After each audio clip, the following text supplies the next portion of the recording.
I think, a 7-month-old mixed breed adopted from the SPCA.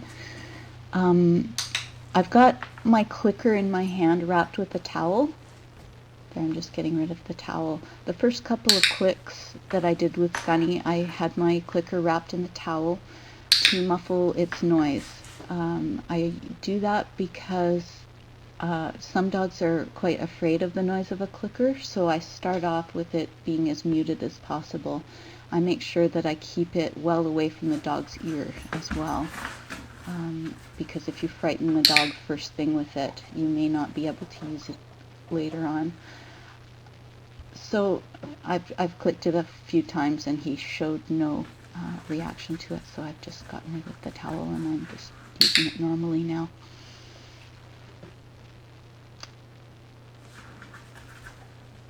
What I'm doing with Gunny is I'm just randomly clicking, trying not to get into any sort of a rhythm with my clicker where I'm clicking every 2 seconds or every 3 seconds. I'm trying to make it really random. So sometimes I click a number of times in a row with only a second in between, and then I wait for a while because I don't want him to be able to predict when the clicks are going to come.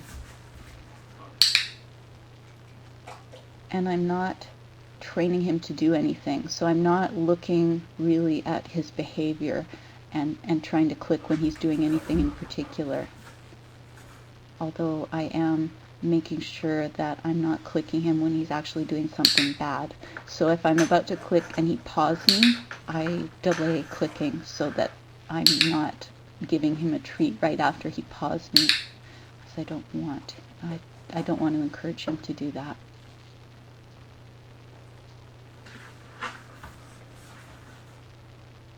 So he's lying there waiting for his next treat.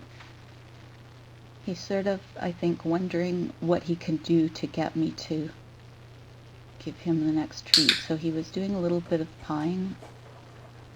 That didn't work.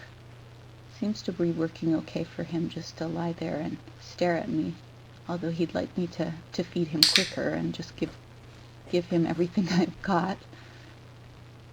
But it doesn't seem to him like there's anything that he can do right now to make me do that. You can see, oh, here I am.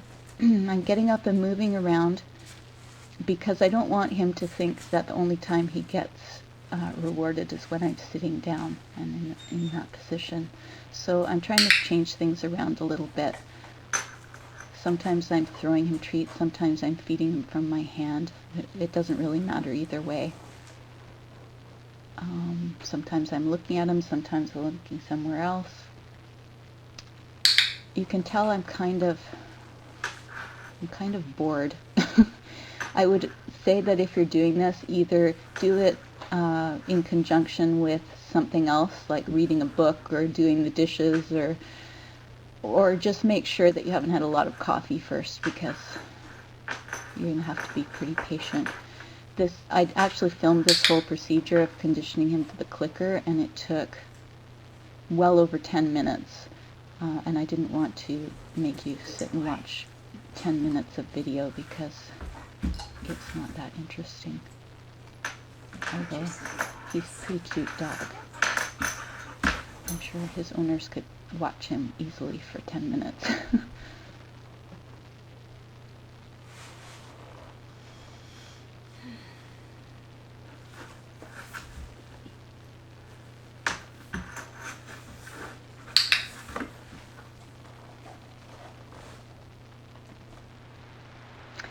And here we are with Bubbles.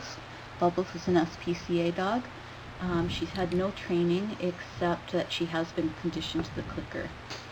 What I'm doing here is I'm teaching her, this is her first lesson on leash walking.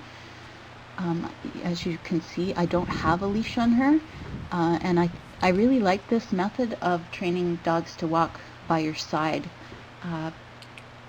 I think it's especially useful for people who tend to rely on their leashes a lot to control their dogs, because here you just don't, you really realize that you don't have any control. So what you're doing here, you're in a controlled environment. This is a fenced yard I'm in. It's a place where Bubbles is used to being. So it's not that exciting. The most exciting thing in this yard is me and my treat bag, and that's the way you want it to be. You can do this in your house as well, if you don't have a fenced yard. So what I'm doing is I'm just walking around sort of randomly, trying to stay somewhere where the camera can see me.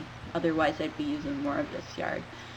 So I'm just wandering around, and every time she gets in heel position, which is the left side of my body, I am clicking and giving her a treat. I'm helping her a little bit, the way that I'm turning and the way that my body is sort of tilted to the left a little bit. I'm trying to help her be on that side more because I want her to get rewarded a lot. The first time you do a leash walking lesson with your dog, whether it's with a leash or without a leash, the goal for you is to try and reward as quickly as you can. Your dog should have as many opportunities to get a reward as possible. So this is her first lesson walking on an actual leash, and it's not going as well because she doesn't actually care about my treats right now. She's out on the end of her leash, and she wants to get to the corner of the driveway because some strange dog has peed down there, and all the dogs I trained out there that day all wanted to get down to the left side of the driveway in a big way. So she is waiting for me to follow her down to the end of the driveway, but I'm bracing against her and I'm not letting her move forward the way she wants. So we're waiting each other out here. And then she comes back around and I click, and I would have rewarded her then, but she didn't want the treat. She's just really wanting to get down there and smell that smell. So every time I'm willing to go with her down in that direction, but when she starts to put tension on the leash, that's when I stop.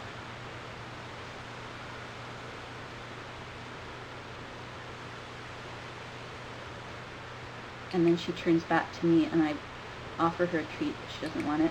Oh, there she's willing to take her first treat. So she's doing a little sniffing, but not pulling on the leash. And then I give her another treat, and another treat. And she pulls again. She came back, good girl.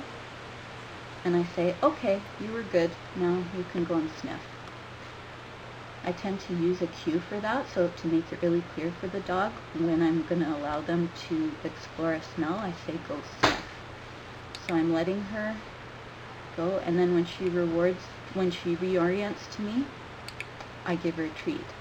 So she gets the smell and she gets a treat, and now that she's smelled that smell, she's more interested in the treats, and the training goes really well from that point on.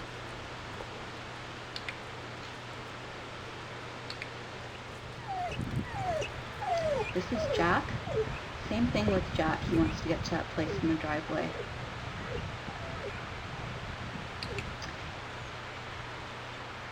Jack's a very quick-moving sort of dog. He gets to the end of his leash, tries to pull. Okay, I'll come back, take your stupid treat. I still want that smell. I really want that smell. Okay, I'll take your stupid treat. I still want that smell. I'll take your stupid treat. So, yeah, he's pretty determined. He wants that smell. I think this is the point where he sort of realizes that I'm not going to give in, and he's going to do what I want, pretty much. He's still going to try and get to that smell, but he quickly comes back and behaves really nicely. So he behaves much nicer on the way away from the smell. As we go back, he's still doing well.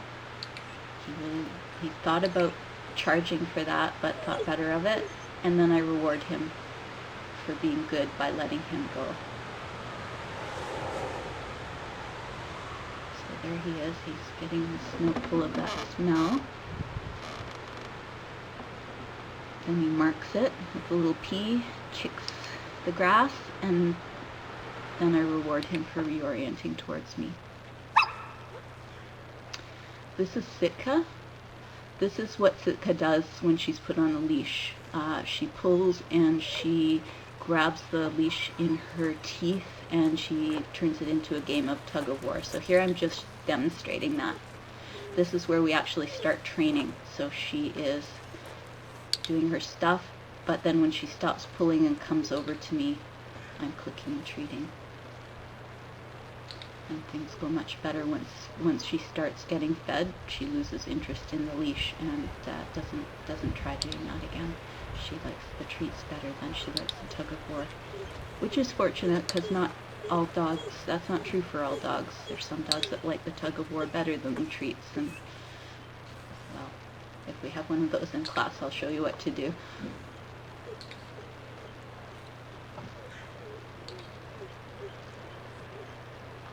And she's doing pretty well here. She likes to get ahead of me and sort of block my way a little bit.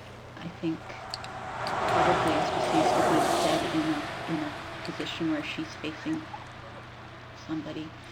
Now this is Ursula, and this is the age when really everyone should have taught their dog to walk nicely on a leash. I think she's about 11 weeks old or so in this photo. Ursula came to stay with me when she was a puppy for a little bit, and we did some basic training. I think I'd been working with her for about a week at this point on loose leash walking and a lot of other basic commands as well.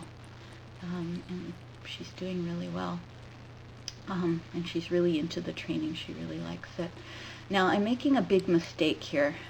Can anyone see what I'm doing?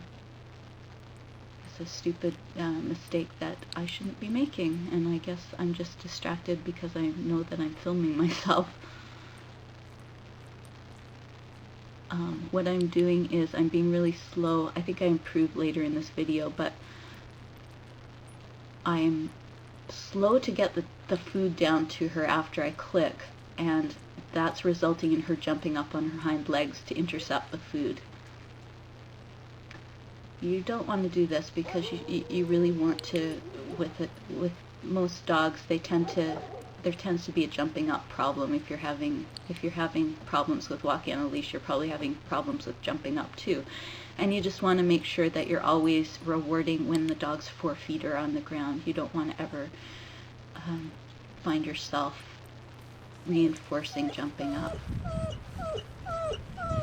And this is Tom. I wanted to show you a clip of a trained dog because all the dogs we've seen so far haven't been trained.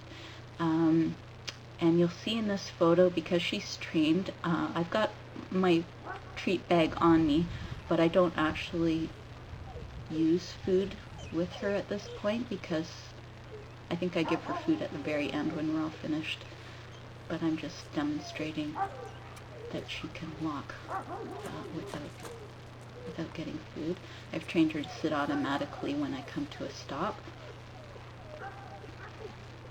Now you'll see here Tom, there we're doing off-leash healing here. Tom is very tempted by both the smell at the end of the driveway, plus there's dropped food because some of the dogs haven't been great that I've been training out here at taking food smoothly from my hand, so there's little pieces of dropped meat all up and down the driveway. See there, Tom goes for the smell, and then I call her back and we continue walking. I don't normally do this. Even though she's a well-trained dog, I don't normally have her off leash this close to the road. You can see there's traffic going by, and she's paying attention to me, and I'm feeling pretty safe about it. But I really don't recommend that you ever have your dog down by the highway off leash.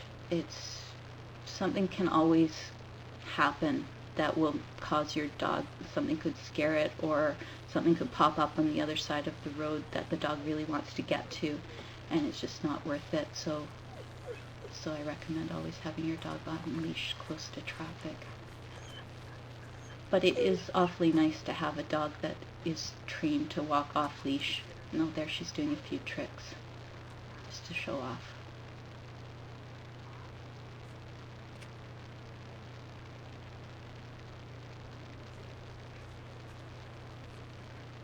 She likes doing this trick. This is the newest trick. She didn't learn this until, we didn't start working on this until she was 10 years old. Well, she's 10 years old now, so it's pretty recent.